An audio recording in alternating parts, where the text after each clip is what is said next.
Dalam Kitab Undang-Undang Hukum Pidana ada istilah yang dikenal dengan alasan pemaaf bagi pelaku yang kondisi kejiwaannya terganggu.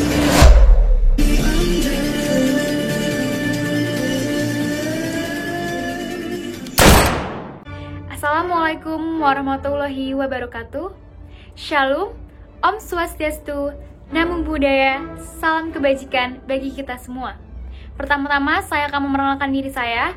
Nama saya adalah Tahani Karunisa, dan tidak lupa juga saya akan memperkenalkan rekan-rekan saya. Yang pertama ada Zian Zuherani, yang kedua ada Raffi Asfa, yang ketiga ada Geneva Maiska, dan yang terakhir ada Gihonia Octavia. Alasan penghapusan pidana. Alasan penghapusan pidana adalah peraturan yang terutama ditujukan kepada hakim.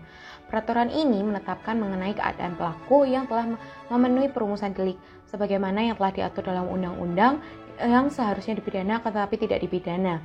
Lalu, berdasarkan MVT dari KUHP sendiri, alasan penghapusan pidana memiliki dua alasan. Yang pertama, alasan tidak dapat dipertanggungjawabkannya seseorang yang terletak pada diri orang itu, meliputi pertumbuhan jiwa yang tidak sempurna atau terganggu karena sakit, terdapat pada pasal 44.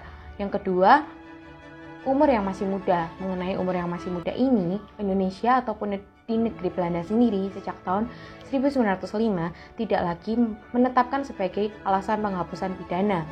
Lalu yang kedua, alasan tidak dapat dipertanggungjawabkannya seseorang yang terletak di orang itu, yang telah diatur dalam KUHP pada pasal 48 sampai dengan 51 yang meliputi daya memaksa atau overmatch terdapat pada pasal 48. Yang kedua, pembelaan terpaksa pada pasal 49.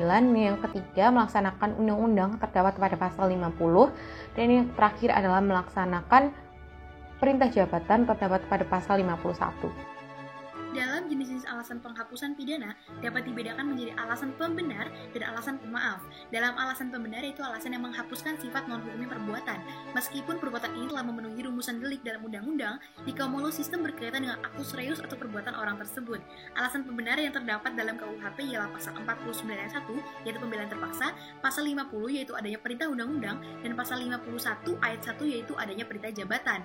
Kemudian dalam alasan pemaaf yaitu alasan yang menyangkut pribadi si pembuat, dalam arti bahwa orang ini tidak dapat dipertanggungjawabkan atau kulpabilitas meskipun perbuatannya melawan hukum. Jadi di sini ada alasan menghapuskan kesalahan si pembuat sehingga tidak mungkin ada pemidanaan.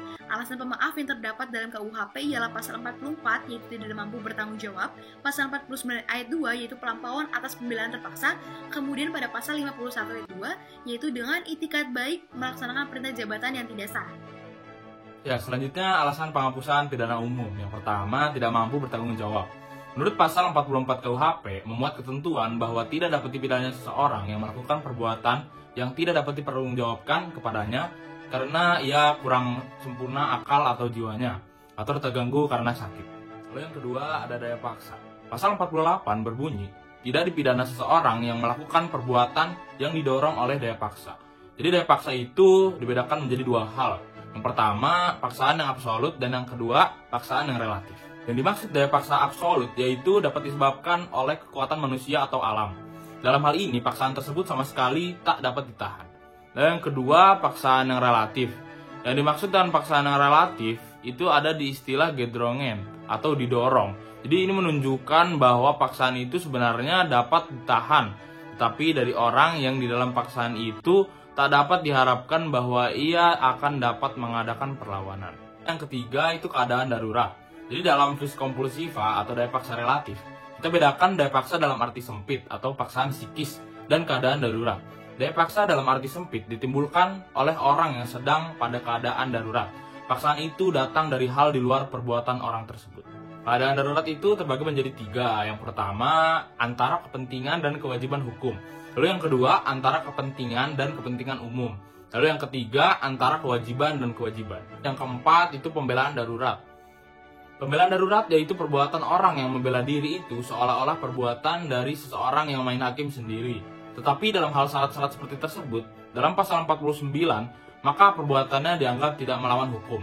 Di sini orang-orang seolah-olah mempertahankan haknya sendiri. Pembelaan darurat ada dua hal yang pokok. Yang pertama ada serangan dan yang kedua ada pembelaan yang perlu diadakan terhadap serangan tersebut. Saya Geneva dan saya akan melanjutkan presentasi dari rekan saya. Jadi yang kelima itu ada network access atau pelampauan batas pembelaan darurat. Istilah access dalam pembelaan darurat tidak dapat kita jumpai dalam pasal 49 ayat 2. Nah, pembelaan darurat ini harus ada syarat. Contohnya sebagai berikut. Yang pertama ada kelampauan batas pembelaan yang diperlukan.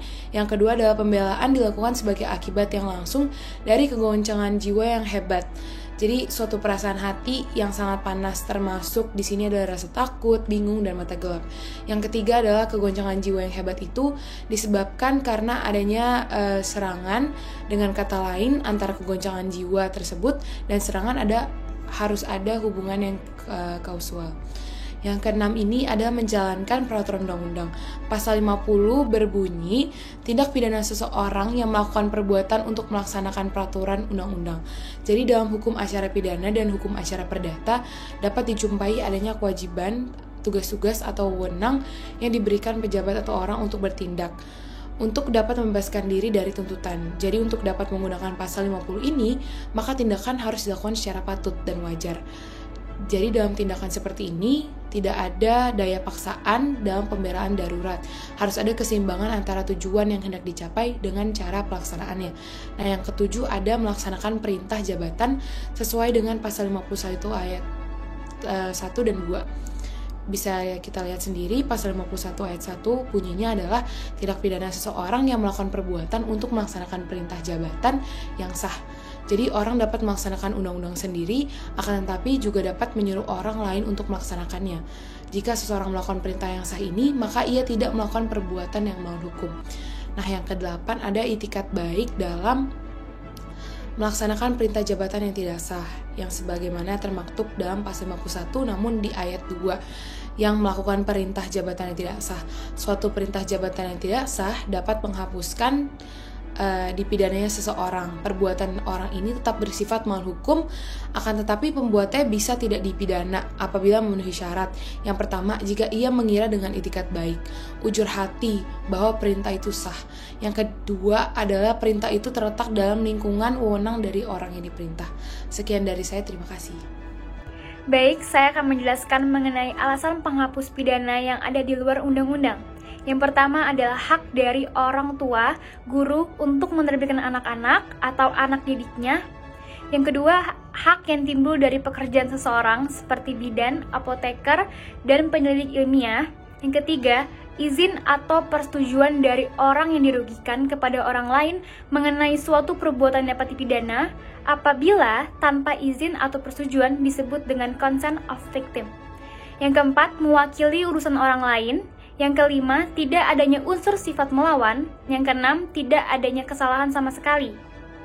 Baik, selanjutnya saya akan menjelaskan mengenai alasan penghapus pidana putatif.